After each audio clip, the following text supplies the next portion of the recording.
अस्सलाम वालेकुम नाज़रीन, किस नंबर 4 के हिस्सा 2 में आप सब लोगों को खुशामदीद कहते हैं। अब यहाँ पे एक बच्चा दिखाया जाता है जो कि कमरे में किसी के कमरे में चोरी की नीयत से दाखिल हो रहा होता है।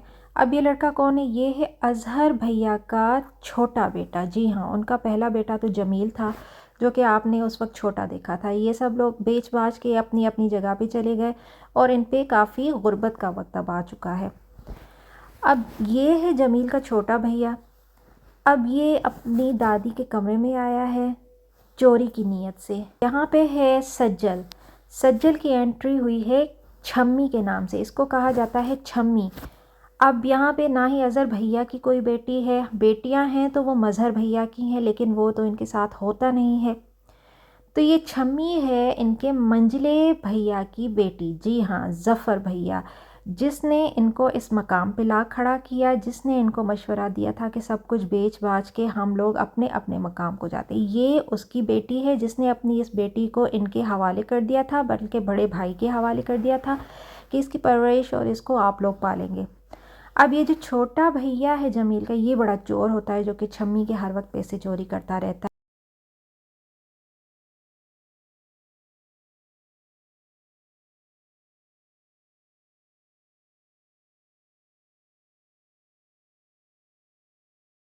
जी हाँ, तो भागते भागते ये हैं जमील मियाँ जो उसे पकड़ लेता है, जो कि उस वक्त आपने देखा था अज़हर भैया का छोटा बेटा। उस वक्त ये है जमील अहद की सूरत में, जिसकी वजह से ये ड्रामा काफ़ी आप लोगों को फेमस लगा, हम सबको फेमस लगा, सज्जल अली की वजह से, अहद रज़ा मीर की वजह से। तो ये है जमील इस ड्रामे में, और ये इसका छोटा भाई होता है जो कि इसको डांटता है कि तुमने ज़रूर चोरी की है। लेकिन इसकी चोरी का पता सिर्फ इन्हीं को होता है, बाकी और किसी को नहीं। ना ही इसकी माँ यकीन करती है, ना ही दादी यकीन करती है, क्योंकि उनके सामने ये ड्रामे कर जाता है। यहाँ पर इसकी माँ कहती है कि मैं इसकी तलाशी खुद लेती हूँ, लेकिन कुछ भी नहीं निकलता। और फिर छम्मी को कहती है कि देखो हर वक्त इसके पीछे पड़ी रहती हो, कुछ भी नहीं निकला। फिर दोनों शर्मिंदा हो जाते हैं, क्योंकि चोरी किया हुआ पैसे तो ये बांध के आ गया है दादी के पल्लू से।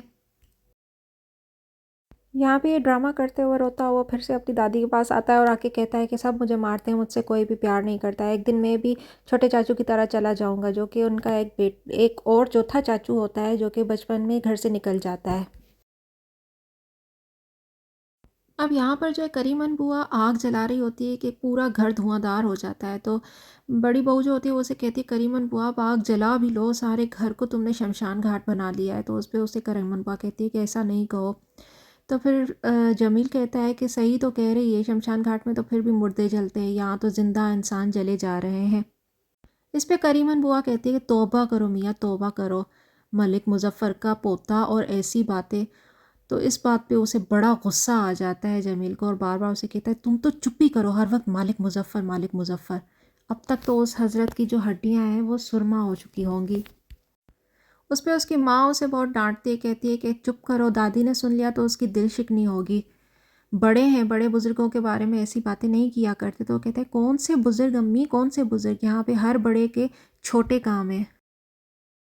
और यहीं पे इसके वालिद साहब भी आ जाते हैं, अज़हर भैया, जो इसकी बातें सुन रहे होते हैं, और कहता है कि यहाँ पे जो है बीए के इम्तिहान सर पे आ गए और आपके बेटे के पास पैसे नहीं है देने के लिए, अपने मियाँ से कहिए मुझे पैसे दे दें। तो उसका बाप उसे कहता है तुम खुद नहीं मांग लेते।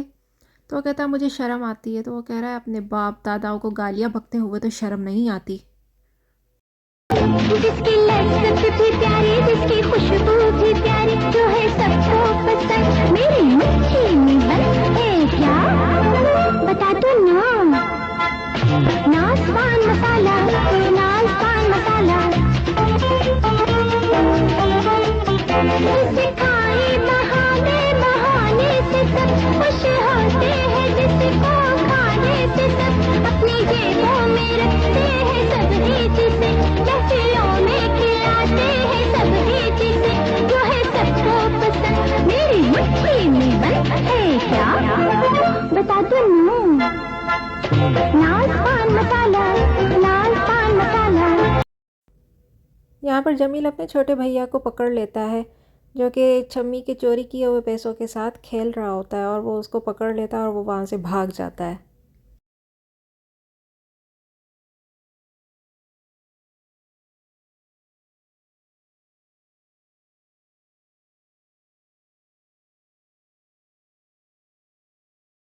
यहाँ अज़हर कहता है कि मैं अंग्रेज़ों की मार इसलिए नहीं बर्दाश्त करा कि यहाँ पे मेरी अपनी औलाद जो है इनकलाब को बुरा भला कहे। तो जमील की माँ कहती है कि दाखिला फ़ीस ना मिलने की वजह से चिड़चिड़ा हो गया है, जब उसे पैसे मिल जाएंगे तो वो ठीक हो जाएगा। तो उसका शौहर कहता है ये तुम्हें किसने कहा है कि मैं उसे पैसे दूंगा, एक भी पैसा नहीं है मेरे पास, कारोबार का मंदा है, पैसे होंगे तो दूंगा, नहीं होंगे तो नहीं।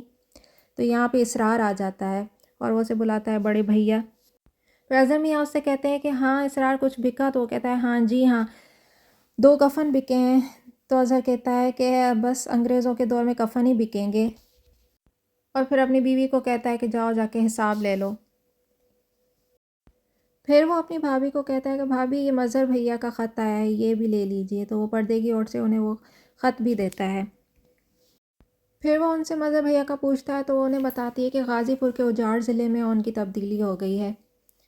और फिर वो भाभी चली जाती हैं। उसके बाद वो करीमन बुआ को बुलाता है। करीमन बुआ तो वो उसे बड़ा बेजारी से कहती है हाँ बोलो। कहता है कुछ खाने को मिल जाएगा। तो वो कहती है पता नहीं मालिक मुजफ़्फ़र किस सांड को हमारे पल्ले बांट गया है, घर के मालिकों ने अभी कुछ खाया नहीं है और इसको है कि हर वक्त खाने की पड़ी रहती है। यहाँ पे मज़हर भैया की फिर से कहीं तब्दीली हो जाती है और उनकी बीवी बड़ा गुस्से में होती है, सामान को संभाल रही होती है। फिर वो गुस्से में सफदर को कहती है, जो कि हू बहू अपने बाप का चेहरा होता है, उसे कहती है कि ज़रा अपने मामू की मदद करा दो। तो फिर उसका मामू कहता है नहीं इसे छोड़ो, ये थक गया होगा, बीमार है। तो उसकी मामी तो उस पर हर वक्त सिर्फ जली कुटी रहती है।